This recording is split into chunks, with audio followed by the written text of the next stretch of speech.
Hello and welcome to The Fostering Diaries. My name is Sarah and I am a single foster carer, and here on this channel I share all about my life and my experience as a foster carer.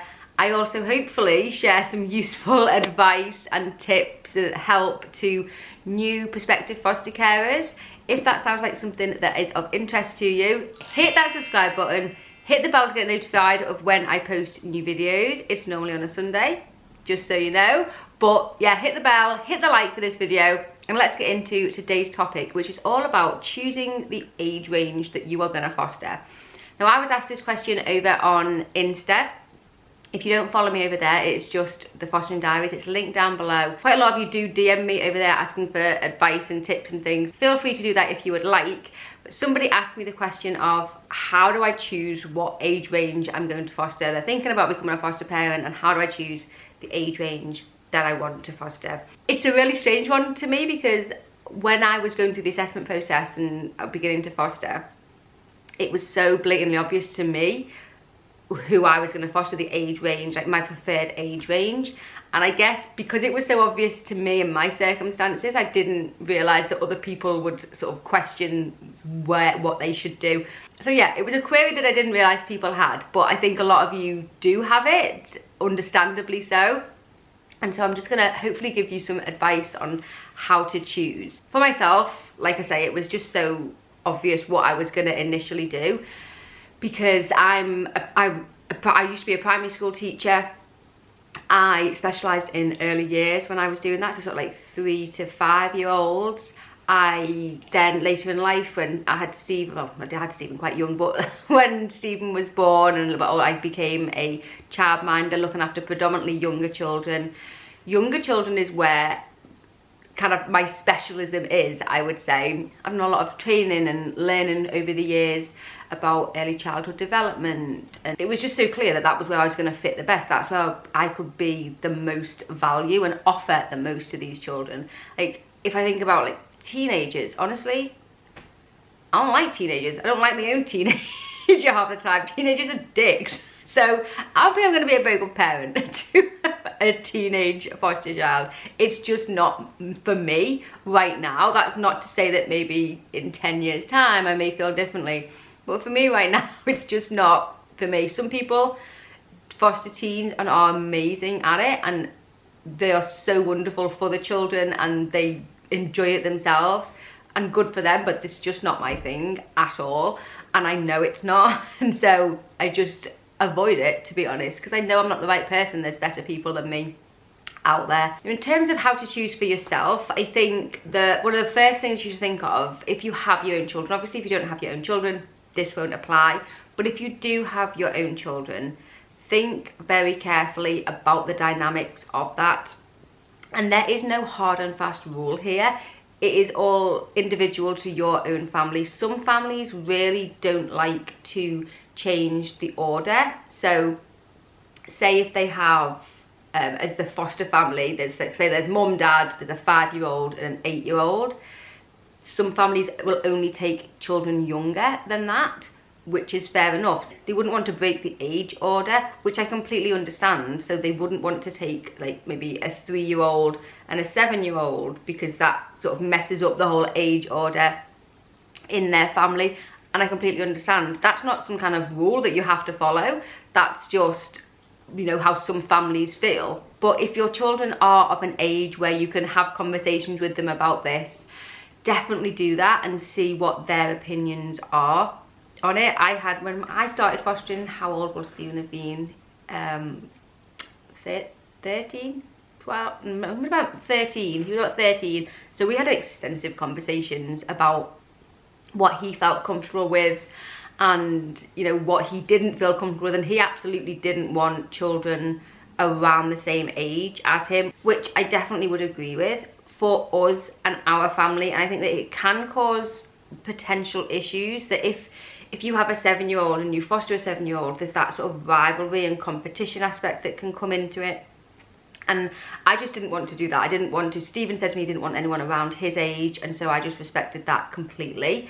It's so important to listen to your own children, because at the end of the day, this is going to affect them massively. All of a sudden, you know, they're going to have to share their parents with, or their mum or their dad, whoever, with other children, and that's difficult for them. It's important that they are listened to and their opinion is valued in this. The next thing I would consider is your space. What have you got in your home in terms of spare bedrooms?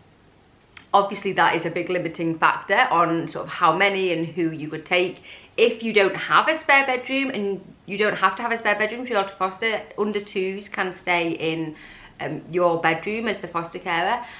I believe with all local authorities and all independent fostering agencies, but you'd have to double check that with whoever you are fostering with. So if you don't have the space, a spare bedroom, then you can only offer under 2s. If you have one really quite small bedroom, maybe it's only appropriate for a younger child. Maybe it isn't appropriate for, you know, an older teenager. So just think about the space that you do have within your home. The next thing to consider is your own areas of expertise. We all come to fostering from different walks of life and through different experiences. We all have our own strengths and weaknesses that we bring into fostering. Like I said, for myself, I was a primary school teacher. Early years and young children was where I felt most comfortable, and I think especially for a first foster placement, it's important to do something where you feel the most comfortable. You can always expand later on. Remember throughout this is not some hard and fast rule. If you say, you know, I want to do under 5s, you don't have to stick with that forever. Most agencies and most local authorities, I believe, will approve you from 0 to 18 years. I believe you can get approved from like 5 to 18 or different age ranges, but generally you're approved for children from 0 to 18. So you don't have to stick to any of this that you're thinking about, but I do think for your first one, try to think about your areas of expertise or your experience. What experiences have you had in life? Maybe you've got lots of friends with young children, and so that's where you feel most comfortable. Maybe you seem to be able to really resonate and connect with teenagers, and so that would be more your thing. It's an interesting question that people who don't foster or who think about fostering ask, like, which is the easiest to foster, which age range. And whilst the general tone would be, you know, that younger children are easier to foster, it's not the case, in each child and each placement is completely individual, and one 2-year-old is not the same as another 2-year-old, and one 12-year-old is not the same as another 12-year-old, and all of us as foster carers are different. That one person may find this 12-year-old really kind of, again, easy to care for, where another person may find that same child really difficult to care for. Some foster carers could absolutely love taking on newborns, whereas for other foster carers you think, oh my goodness, not a chance. I'm not getting up in the middle of the night caring for a newborn. I'm not doing that at all. You really need to think about your life circumstances, work circumstances.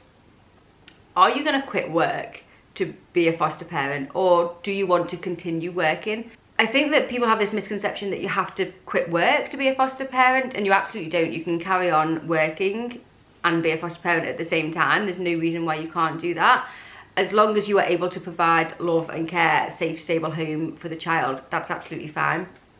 If you want to carry on working, I would say that realistically, preschool children is not a thing that you can do. I believe that most LAs or IFAs would not necessarily agree with people who are going out to work full time and you're caring for, you know, a 1-2-year-old and they go to childcare whilst you're at work. That's kind of defeats the whole purpose of, you know, being a foster parent. But if you want to continue working, then you can continue working around school age children. We do have, in the UK at least, for looked after children, 3-year-olds will get and are entitled to 30 hours childcare at a nursery, and 2-year-olds are entitled to 15 hours at a nursery setting. And so if you wanted to work around those hours, you know, maybe you could take on 3-year-olds or 2-year-olds if you worked part-time. Of course you can't take on a newborn baby if you want to go out to work. It just doesn't work at all. I've touched on it already, but I think it's important to remember that this is something that is not set in stone. You can completely change your mind about things. I would say if you're going to be a long-term foster carer, you need to think really long and hard about the age that you are willing to accept, because we don't want you know, say a 14-year-old, you accept a 14-year-old for long term, you know, until they're 18, and sort of 6 months in, I think, actually, I'm not a fan of this. I don't really want to do teenagers. I'd rather do younger children. We don't want that, and that placement breaks down because you've just chosen the wrong age. If you're doing short term, I guess you can be a little bit more flexible with it. For me, I've had like brand new, like 2 days old, I think they were when they came to me, brand new from hospital, newborn baby, and I loved it. Like, I love newborn babies, just like the smell, everything about them. I love newborn babies. Stephen, my son, loves newborn babies. Actually, not brand new, he likes them when they get to about 1 month old. He's quite specific, it's Stephen, about what sort of age range he enjoys. But Stephen, like, he loves young children, and for some reason all young children, babies, young children love him. Like, they adore him. I don't know what it is about him, but they just love him, and like, he really like enjoys playing with sort of like 2, 3, 4-year-olds. So the same sort of age range that I would say would be where I would fit the most. But I loved caring for that newborn. Would I do a newborn again? I'm not. Would I? I'm not sure. I think, to be honest, like, the nights kill me, to be fair. I think if I've got other children as well, like, it's a bit of a killer. But I think if I got a call for a newborn, I'd probably say yeah, in all honesty. But that's the thing with short-term foster care. You can do different things and get experience of different things and see how you feel about that sort of age range. But do bear in mind that obviously not all newborn babies are the same. Some are going to be easier than others. Not all of a certain age.